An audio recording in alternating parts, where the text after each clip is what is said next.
commencer par la première question. Tu peux faire le tour aussi, ou tu les présentes au fur et à mesure? Au fur et à mesure, ils ne vont pas retenir après. Je les connais. Donc depuis quelques années, nous sommes de plus en plus nombreux à nous inquiéter pour l'avenir du tourisme, même avant janvier 2011.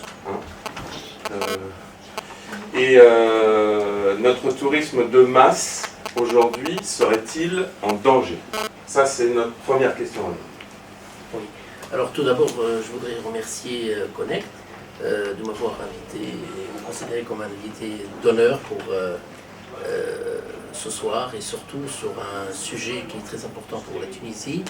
Je voulais saluer tout le monde, je connais certains, d'autres pas, mais c'est l'occasion de faire connaissance avec tout le monde.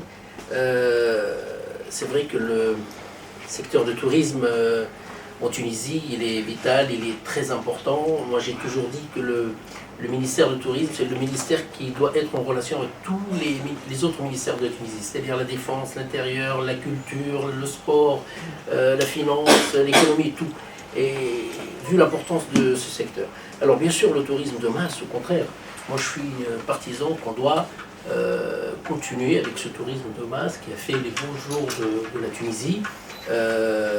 C'est comme ça qu'on a rempli les hôtels, et c'est comme ça que, je voudrais revenir tout à l'heure, tu as dit janvier 2011, juste un détail, en 2011, on aurait eu, si je ne dis pas le 14 janvier, je pense qu'on aurait eu un record de tourisme sur la Tunisie, beaucoup de boîtes françaises, comme la mienne, on avait des groupes déjà réservés sur la Tunisie, et Tunisair à l'époque pensait même louer des avions pour absorber la demande des tours opérateurs.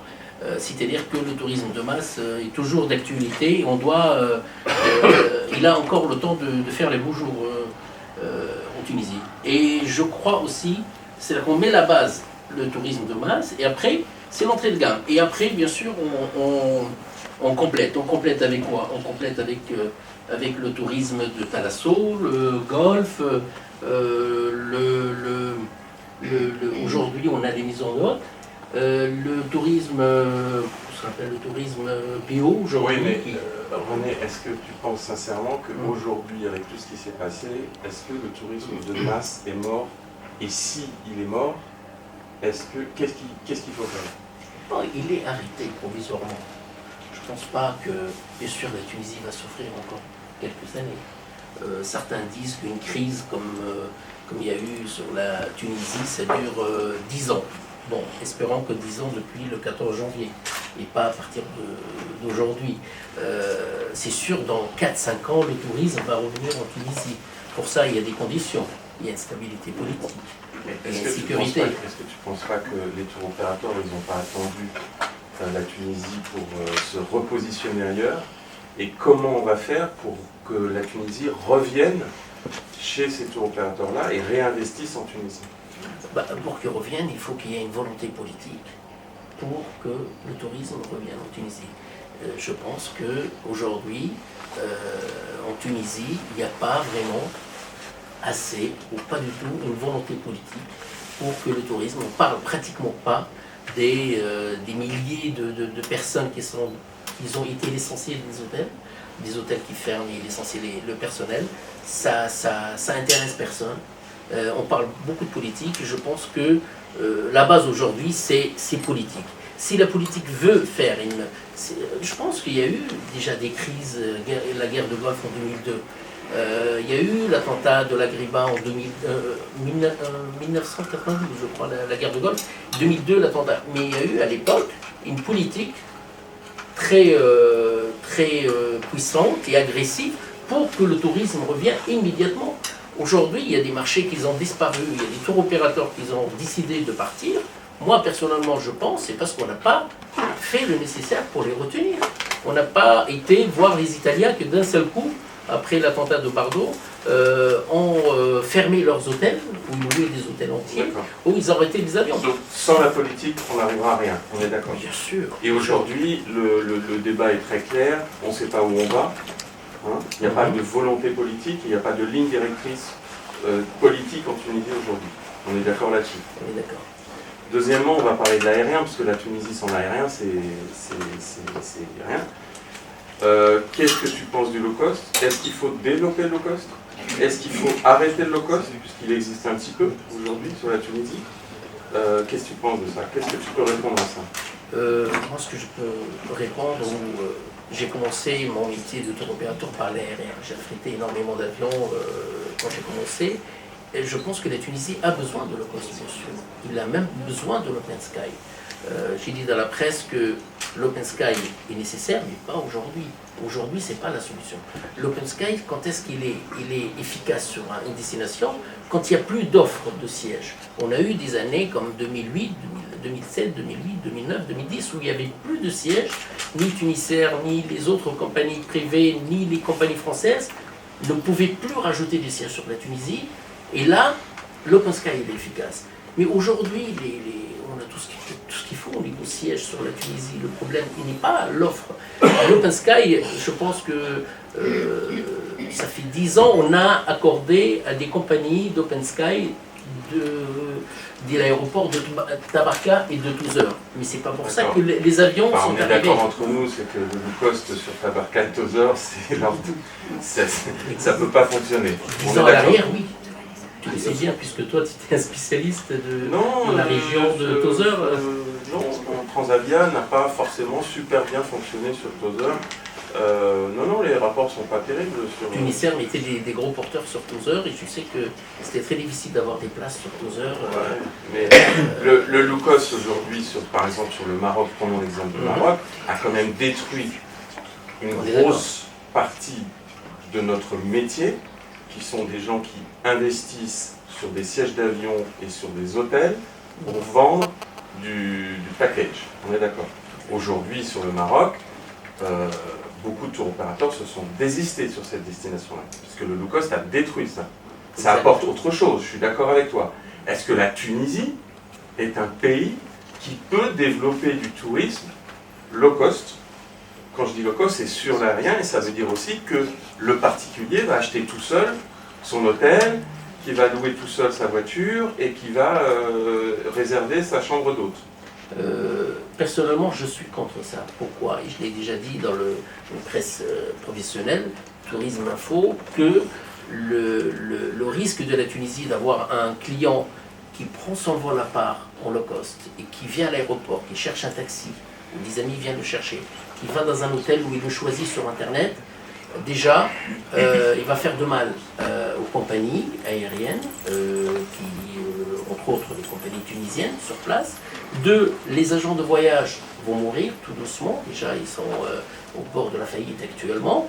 Et 3, il n'y a pas de possibilité d'encadrer ce client-là. On ne peut pas aller le voir pour le proposer des excursions. C'est la tendance quand même.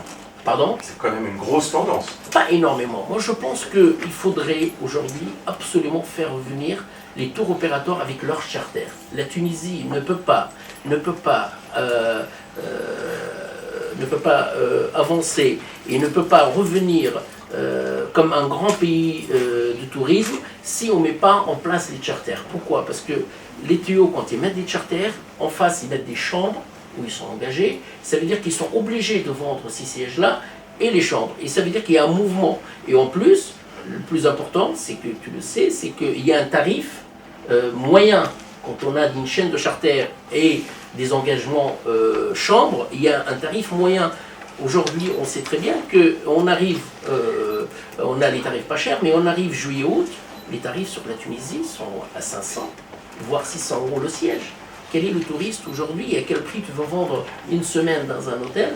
À 800, 900 €. Le touriste, il va y aller, il va partir en Espagne, en Grèce, il va trouver beaucoup moins cher. Et pourquoi il va trouver beaucoup moins cher? C'est parce qu'il n'y a pas d'ethnique sur les vols proposés par les tours opérateurs sur la Grèce et l'Espagne. Par contre, nous, on mélange tout sur un avion. On a de l'ethnique. On a de clients qui ont acheté un package, on a le touriste qui part en famille en touriste, Des des hommes d'affaires, et Et déjà, ça dégrade complètement le produit. Il y a des retards d'avion, il y a des bagages qui n'arrivent pas parce que les avions sont chargés en juillet-août sur les bagages. Et ça, c'est très important. Bon, je résume en gros, le low cost, c'est pas forcément la solution pour développer le tourisme en Tunisie. Et c'est peut-être même d'ailleurs un frein. Aujourd'hui, c'est un frein. Aujourd'hui. Aujourd'hui, c'est pas la solution. Aujourd'hui, plutôt, il faut demander aux compagnies, entre autres tunisiennes, comme Tunisair et Nouvalair, c'est les deux compagnies tunisiennes qui existent aujourd'hui, de faire des efforts. Je pense qu'ils ont la capacité au niveau avion de s'approcher beaucoup plus des tours opérateurs et de faire des vols vraiment spéciaux tours opérateurs en France ou ailleurs, en Europe d'ailleurs, pour les touristes. C'est vraiment des avions qui doivent... Sauf que, bon, il ne faut pas oublier qu'on parle aussi à des gens qui ne sont pas du tourisme. Aujourd'hui, aucun tour opérateur va vouloir s'engager sur la Tunisie et sur les sièges. Donc Tunisair va te dire, c'est le serpent qui se mord la queue. Hein. Je veux bien te mettre un avion, mais si tu t'engages sur les sièges. Mais comme tu ne vas pas t'engager, je ne vais pas mettre d'avion. Il y a des tentatives de Tunisair de rapprocher les tours opérateurs, de trouver un système de pool, quelqu'un, un broker qui gère c'est sûrement une bonne idée. Une bonne idée pour que tout le monde, parce que nous aujourd'hui, il faut dire qu'en Tunisie, on a besoin de faire voler les compagnies tunisiennes. Ils sont en crise. Ils nous ont aidés pendant cette crise. Et surtout faire vivre les tours opérateurs tunisiens basés en France, qui sont spécialistes sur la Tunisie et qui se battent pour leur pays. On est d'accord. Exactement. Tu nous as parlé aussi de la mise à niveau du produit en Tunisie. Oui. Est-ce que, en 3 minutes, René, oui, tu peux nous en parler?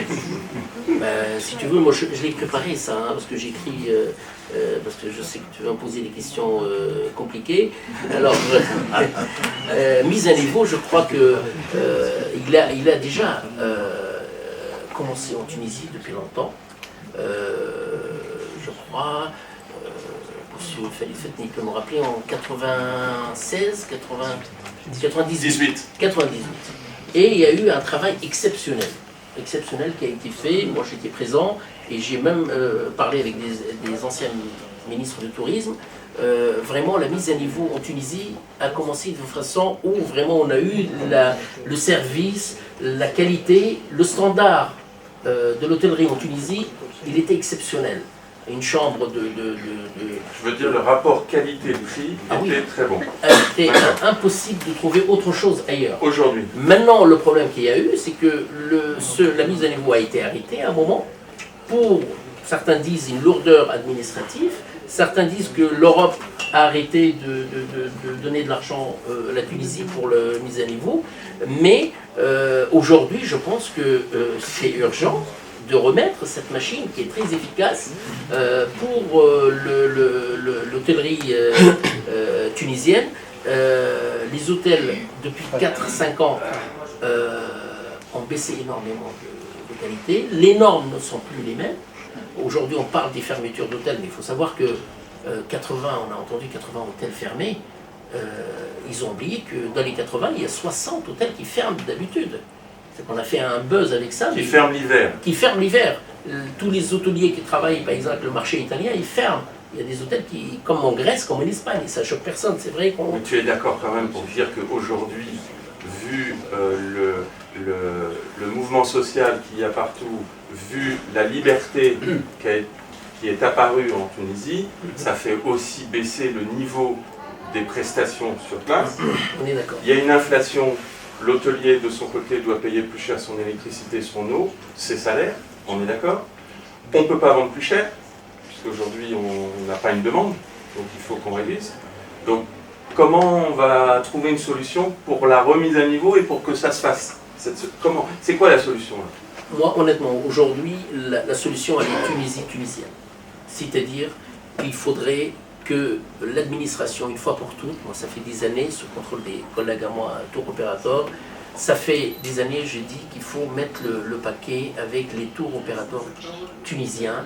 Aujourd'hui, nous comprenons que des tours opérateurs comme Thomas Cook ou Marmara, on ne parle plus de Fram, on parle même Club Med, ne mettent plus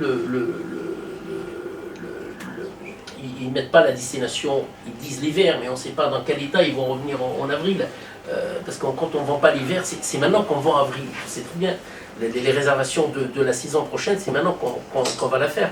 Alors, si Néo, ils ne veulent plus vendre la Tunisie, c'est parce qu'ils veulent, parce qu'ils savent qu'ils ne vont pas gagner d'argent, ils savent aussi qu'ils n'ont pas d'aide. Ils ont aussi peur du niveau des prestations qui vont être données.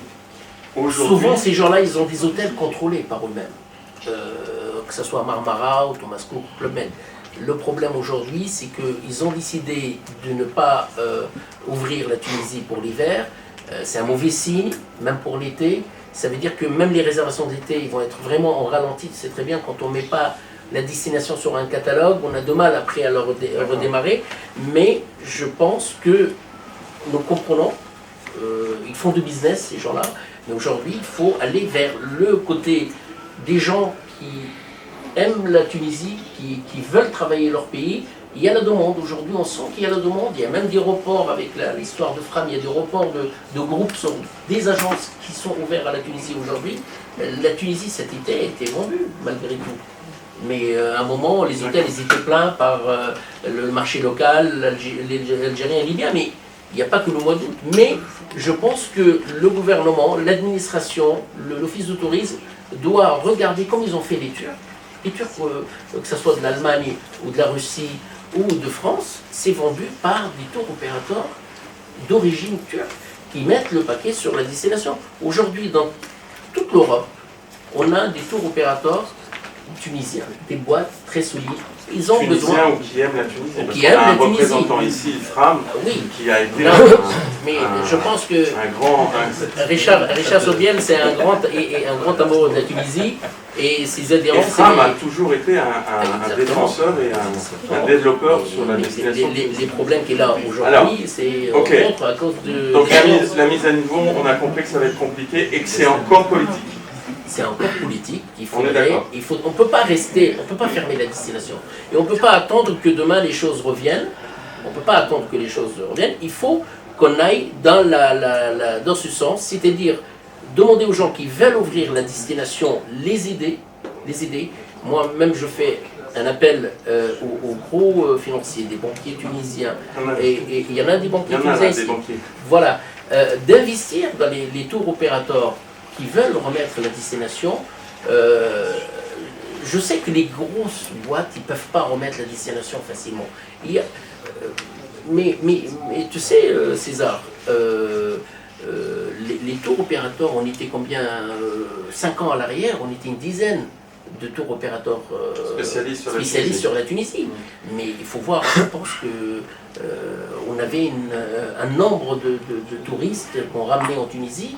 Il ne faut pas se cacher, c'était par des centaines de milliers. D'accord. Il ne faut pas avoir peur. On va essayer de parler aussi de diversification. Je crois que tu avais quelque chose à nous dire là-dessus. Aujourd'hui, bon, la Tunisie a du mal à redémarrer. On peut quand même commencer à réfléchir sur la diversification du produit, même si aujourd'hui c'est pas d'actualité parce que la demande n'est pas forcément là, mais en tout cas il faut y réfléchir. Qu'est-ce que tu as à nous dire en 2 minutes, René? Bon, alors c'est facile, 1 minute même. Alors je vais y aller, je les ai notés. Tourisme de congrès et événements, ça tu le connais bien. Tourisme de santé. Alors, tourisme de congrès et d'événements, il n'y a pas de palais des congrès. Il n'y a pas de palais des congrès. D'accord. Il y en a un à Mamet, je crois. C'est pas vraiment un palais des congrès. Voilà. C'est vrai qu'à Djerba, malheureusement, on n'a pas de. Mais il n'y a pas. On a eu des demandes à l'époque et on ne pouvait pas les il n'y a faire. pas de palais des congrès. Non. D'accord. Non. Donc pour que, par exemple, Marrakech, pourquoi Marrakech a toujours été une grosse destination de tourisme d'affaires? Parce que déjà, il y a un très gros porteur, un palais des congrès, qui fait que ça permet d'organiser de grosses conventions. On est d'accord. Mais il faut construire. Et là, des pour palais ça, de congrès pour développer ça, là je vais mettre mon grain de sel là-dedans, il faut savoir que toutes les sociétés du CAC 40 aujourd'hui ont mis la Tunisie sur liste rouge, c'est-à-dire que vous n'avez pas le droit d'organiser un séminaire ou un congrès en Tunisie, ça c'est le premier truc. Et deuxième truc, si vous êtes un homme d'affaires, vous travaillez chez AXA, à titre tout seul, vous voulez aller en Tunisie, pour des raisons professionnelles, vous devez avoir une autorisation du service de sécurité d'AXA. Vous imaginez les étapes qu'il faut avoir pour aujourd'hui faire du congrès, du séminaire, de l'Incentive en Tunisie. Ça devient même une faute professionnelle de proposer la Tunisie. C'est grave. Donc, c'est encore politique. Il faut que l'ambassadeur ici aille voir les sociétés du CAC 40 et leur demande de sortir la Tunisie de la liste rouge. Je ne sais pas si vous avez vu la carte dans Tourmag, qui est un magazine. Vous avez deux cartes de la Tunisie, une de l'Angleterre, une de la France. L'Angleterre, vous pouvez aller pratiquement partout. Puis la France, vous avez du rouge et du orange pratiquement partout. En gros, il y a eu combien d'Anglais qui sont morts à Sousse? Une trentaine. Voilà, 30 morts à Sousse. Il y a eu combien de Français de morts? À Sousse, non. Il n'y en a pas eu. Et la carte, c'est pas du tout la même. Du ministère, du ministère des Affaires étrangères, c'est pas du tout la même. Donc déjà, là, il y a un gros problème politique qu'il faut qu'il soit résolu par les Tunisiens et par les politiques tunisiens pour aller défendre ça. C'est sûr que c'est un travail des hommes politiques, ça. Malheureusement, nous, autant que tour opérateur, on ne peut pas rassurer. Et puis les entreprises, c'est aussi les comités d'entreprise. Il n'y a pas que le tourisme d'affaires. Donc les comités d'entreprise, si la direction n'a pas le droit d'aller faire son séminaire en Tunisie, ils ne vont sûrement pas proposer un voyage en Tunisie. Donc pour leurs salariés. César, je pense que c'est l'occasion de saisir cette opportunité qu'on a avec nous, c'est Miss Sardelli, qui est le conseiller économique de l'ambassade. Merci. Et je pense que là, on a une action à inscrire à notre grande action Connect, qui est d'organiser avec l'ambassade de Tunisie une approche des entreprises du CAC 40 et probablement aussi de la CGPME. C'est une très bonne idée. Par contre, et des syndicats aussi. Des syndicats français pour que, parce que c'est financé, hein, les comités d'entreprise, c'est financé par le comité d'entreprise. Super. Bon, donc on note et on avance. D'accord. Alors, lors du débat. Le reste des promotions, c'est le tourisme saharien aussi, qui est important, tu connais très très bien. Et crier, j'ai toujours dit que 12 heures peut être mieux que Marrakech. Je suis toujours dans cette idée. 12 heures, on n'a pas assez imaginé 12 heures autrement que ce qu'elle est aujourd'hui. C'est que 12 heures peut vraiment devenir je ne dis pas le Marrakech, mais mieux que le Marrakech, parce que quand on visite Marrakech, c'est vrai, on enlève les hôtels, 12 heures c'est beaucoup mieux. Et le rêve aujourd'hui, c'est de devenir vraiment une destination à part. Alors, je vais rebondir là-dessus. Le souci en Tunisie, c'est que on a su créer de très beaux hôtels, de très beaux produits, mais le produit para-hôtelier, tout ce qui va autour, n'existe pas. Tu vas à Marrakech, tu as envie d'aller dans un restaurant, tu as envie de dépenser de l'argent. Tu vas à Tozeur, comment tu vas dépenser de l'argent? C'est pas possible. Tour de chameau, Tu fais 40 tours de chameau toute la journée. Non mais, je vais vous donner une anecdote qui m'est arrivée, et j'en ai pour 2 minutes. J'ai fait un congrès pour des plombiers, qui étaient invités par une société française qui fabriquait les robinets. Recette.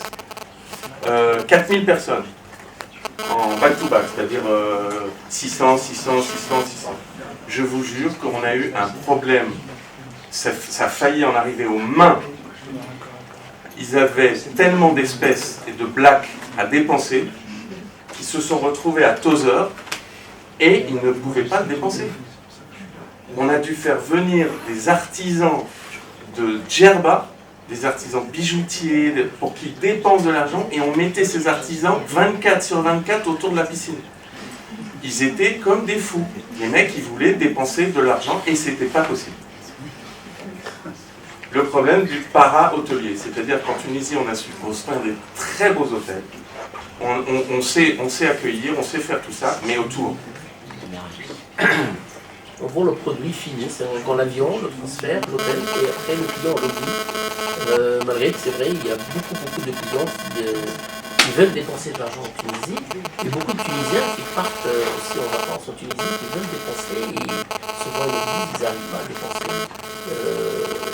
Alors le tourisme shopping, qui est un tourisme qu'il faut y penser, là on parle de l'avenir.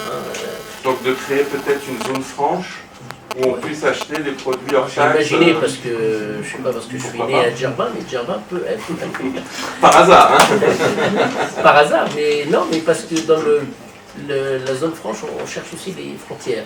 Et tu Et nous as Djerba, parlé c'est aussi très du tourisme solidaire. Oui. Qu'est-ce que tu Alors, voulais dire par là? Justement, le solidaire, je l'ai laissé à la fin. Il y a le tourisme d'études et stages. Tourisme religieux, tout à l'heure tu as parlé du pèlerinage de l'Agriba. Juste, je vais dire à nos amis qu'en 99, il y a eu, dans la semaine de pèlerinage à Djerba, il y a eu 10 000 pèlerins. C'est énorme, pour une semaine. Il n'y avait pas un taxi disponible, il n'y avait pas un restaurant disponible, il n'y avait pas une chambre d'hôtel disponible. 10 000 pèlerins pour un pèlerinage de l'Agriba.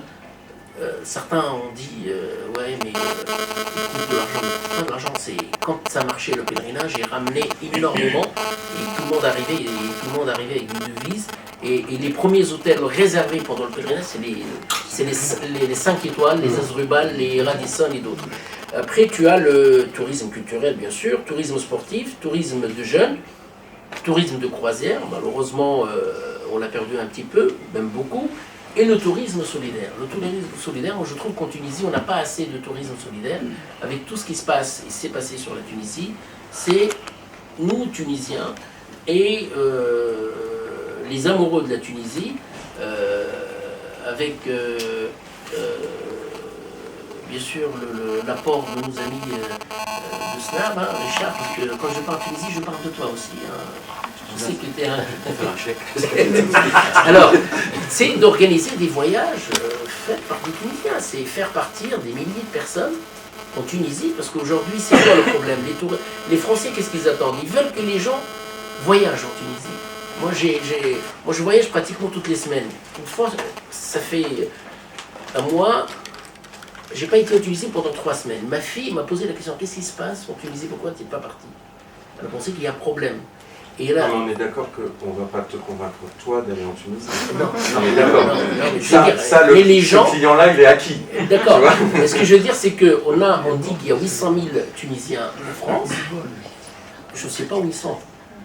Est-ce que ces gens-là... Le solidaire, c'est partir dans les hôtels. Partir dans des hôtels en Tunisie pendant les vacances. On part un mois en Tunisie, on prend une semaine. On peut avoir des accords avec des compagnies comme Tunisair, de faire de package, une semaine hôtel, et le client il prend un mois et après il va chez la famille. Partir solidaire, c'est aussi acheter un billet dans une compagnie tunisienne. Oui, mais on peut même aller au-delà, c'est-à-dire qu'on peut aussi faire travailler des gens. Je donne un exemple qui s'est passé au Maroc. Voyageur du Monde a décalé son itinéraire de 4x4 de 20 km. Il est passé d'une route touristique à des villages et il faisait arrêter ses excursions dans un village qui était sur le point d'être abandonné. Ça a fait retravailler le village. Les gens appréciaient beaucoup plus le produit puisque c'était beaucoup moins touristique, c'était chez l'habitant. Et là, on parle de tourisme responsable, solidaire. Les gens découvrent la vraie Tunisie. Le client est beaucoup plus content, va payer le même prix, voire moins cher. Et on va faire revivre des villages comme tout le monde connaît, des très beaux villages qui sont dans le sud tunisien, comme enfin j'ai plein d'exemples où on pourrait aussi travailler là-dessus. Pour cela, il faut des clients, on est d'accord. Mais c'est un axe de développement, je suis d'accord avec toi, qui est très intéressant. Parce que, en fin de compte, ce qui se passe, c'est qu'on va parler de ces voyages-là, et les gens, ils vont voir qu'il y a des milliers de personnes qui voyagent en Tunisie, qu'il n'y a pas de problème, qu'on peut voyager en Tunisie. Et ça, c'est très... Moi, je pense qu'aujourd'hui, que c'est un début, on doit débuter, et même j'ai lancé une proposition à nos amis, les associations, même à Connect, c'est organiser, peut-être au mois de mars, un méga voyage, 48 heures en Tunisie.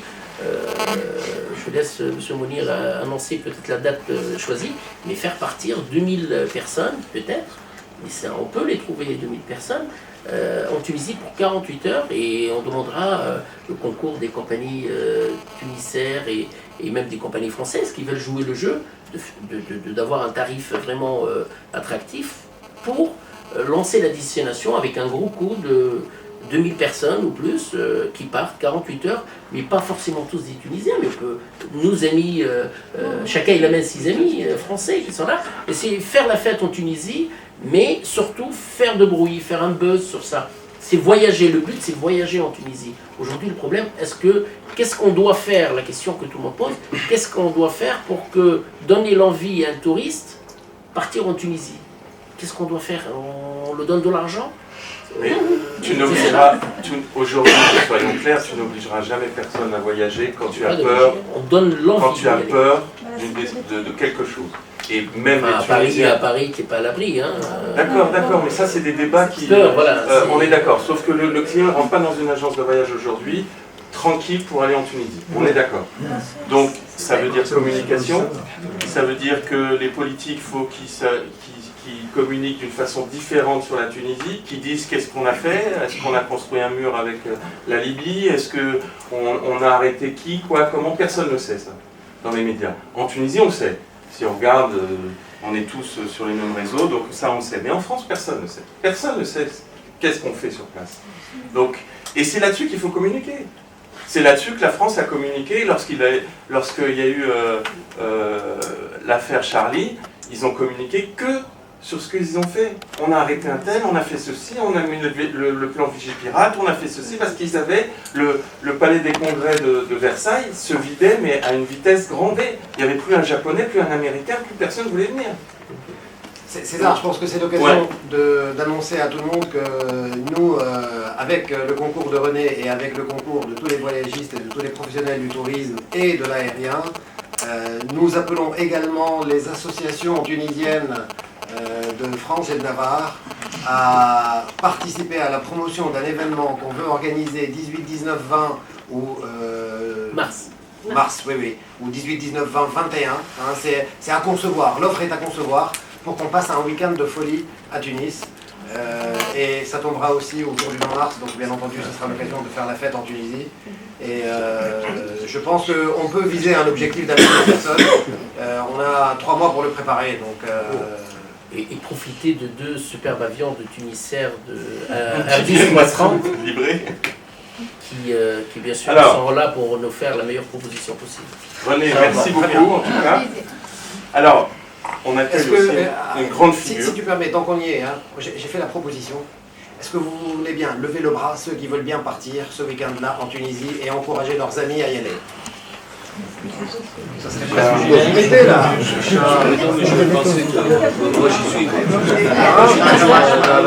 Bon, très bien, on sait déjà qu'on part gagnant là. César, on a un truc à faire.